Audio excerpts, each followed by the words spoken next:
Oke, baik, di video kali ini kita akan membahas mengenai perbandingan trigonometri khususnya di sudut-sudut yang istimewa dan juga sudut berelasi. Jadi goals kita atau tujuan kita pada video kali ini akan menentukan nilai sinus dari sudut-sudut yang istimewa. Contohnya dari 30, 0, 45, 60, 90, 135, 180 dan begitu selanjutnya ya. Nah, jadi untuk yang pertama sekali, di sini Miss punya segitiga siku-siku, tapi di sini Miss punya segitiga siku-siku sama kaki. Kalau segitiga siku-siku sama kaki, ini 90, berarti otomatis ini adalah 45. Dan ini pasti 45, kan gitu ya. Nah, biasanya masih ingat topik waktu SMP ya. Kalau misalnya perbandingan sudut di depan sudut 45 derajat itu pasti 1. Karena ini 1, pasti ini 1 juga. Segitiga sama kaki, berarti sisi miringnya adalah akar 2. Nah, kita pakai layang ini dia, maka sinus 45 derajat, masih ingat sinus depan per miring, berarti 1 per miringnya adalah akar 2. Kita rasionalkan berarti jadi apa? 1/2 akar 2. Maka sin 45 itu adalah 1/2 akar 2. Nah, untuk kosinus 45, yuk kita kosinus 45 samping per miring, berarti 1 per akar 2 sama, yaitu setengah akar 2. Nah, untuk tangen 45, tangen itu bisa kita peroleh dari apa? Sin 45 per cos 45. Yuk, berarti setengah akar 2 per setengah akar 2 sama dengan berapa? Yes, sama dengan 1. Atau boleh juga dari gambar, tangan itu depan per samping, berarti 1/1, yaitu 1 gitu ya, sama ya. Oke, untuk yang kedua, di sini juga Miss punya segitiga siku-siku, tapi ini bukan segitiga siku-siku sama kaki ya. Nah, di sini misalnya Miss punya sudutnya adalah 60 derajat. Kalau ini 90 60, pasti ini 30 kan gitu ya. Masih ingat nggak perbandingan sisi segitiga siku-siku waktu SMP? Nah, kalau misalnya sisi di depan sudut 60 derajat itu pasti apa dia? Akar 3 ya, kan? Nah, ini 30. Oke, maka sisi miringnya itu sama dengan akar dari 1 kuadrat ditambah akar 3 kuadrat, yaitu akar 4, yaitu 2, kan gitu ya. Maka kita gunakan juga perbandingan di sini untuk menentukan siapa sin 30, sin 60, kosinus 30, kosinus 60 dan selanjutnya gitu ya. Nah, dari perbandingan ini maka kita dapat bahwa sin 60, yuk sin 60 dulu. Sin 60 derajat depan per miring berarti akar 3/2 atau setengah akar 3, sama ya. Oke, untuk kosinus 60, kosinus samping per miring berarti 1/2. Oke.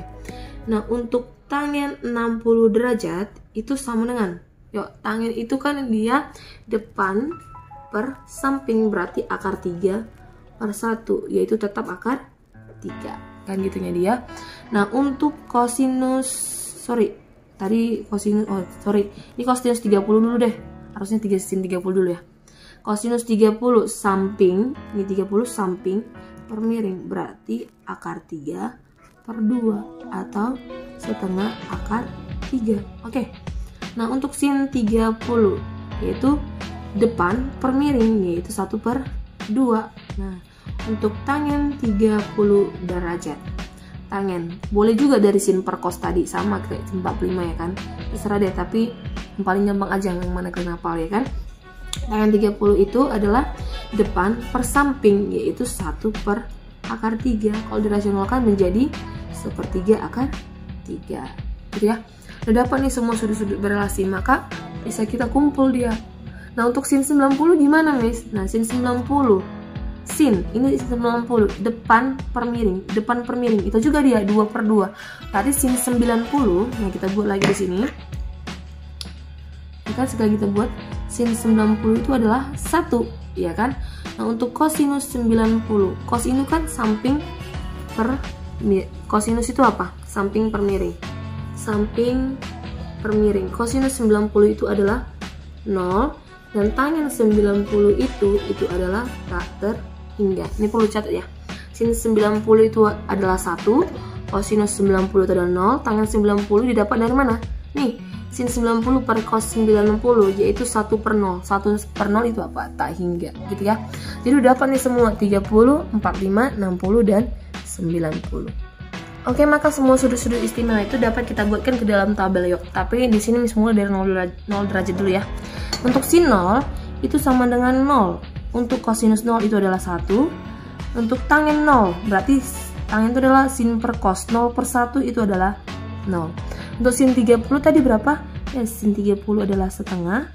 Kosinus 30 tadi adalah setengah akar 3. Tangen 30 itu adalah sepertiga akar 3. Nah, buat lagi ya.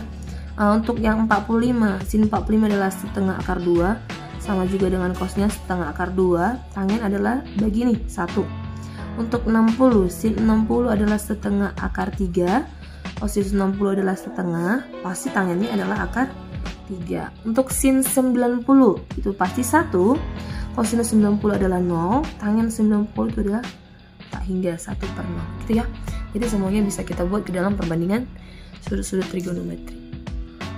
Oke, di video kali ini kita akan membahas mengenai sudut berelasi. Setelah sebelumnya kita bahas mengenai perbandingan trigonometri untuk sudut yang istimewa 0 sampai 90. Nah, sudut berelasi ini untuk apa, Miss? Sama sambungannya.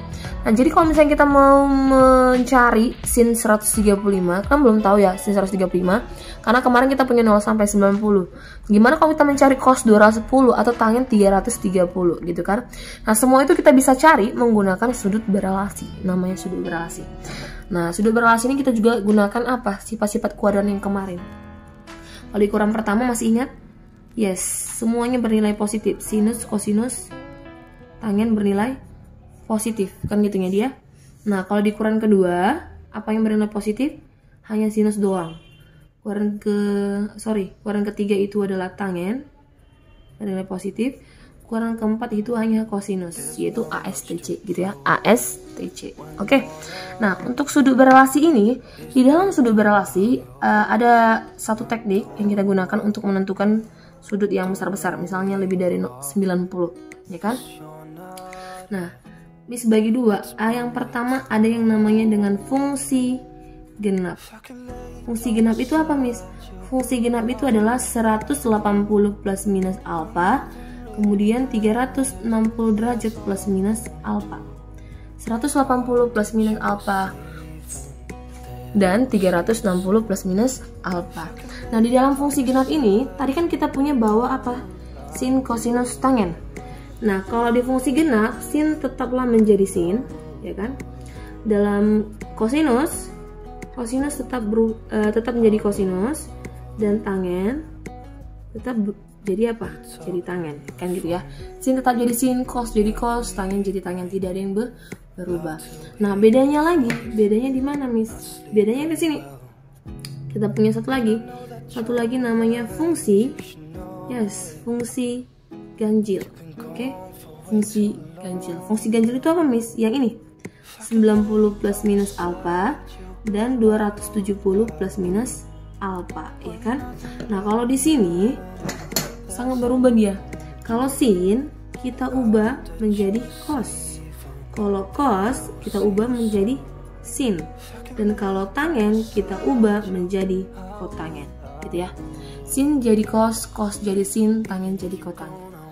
Jadi, kalau misalnya mau kita jabarkan dalam setiap kuadran, contoh kita ambil dari fungsi ganjil dulu ya, yang paling mudah. Misal, sinus 90 derajat ditambah alfa. Ini kan sinus nih.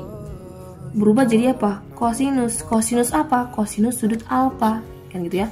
Sin 90 tambah alfa. 90 tambah alfa itu di kuadran keberapa itu?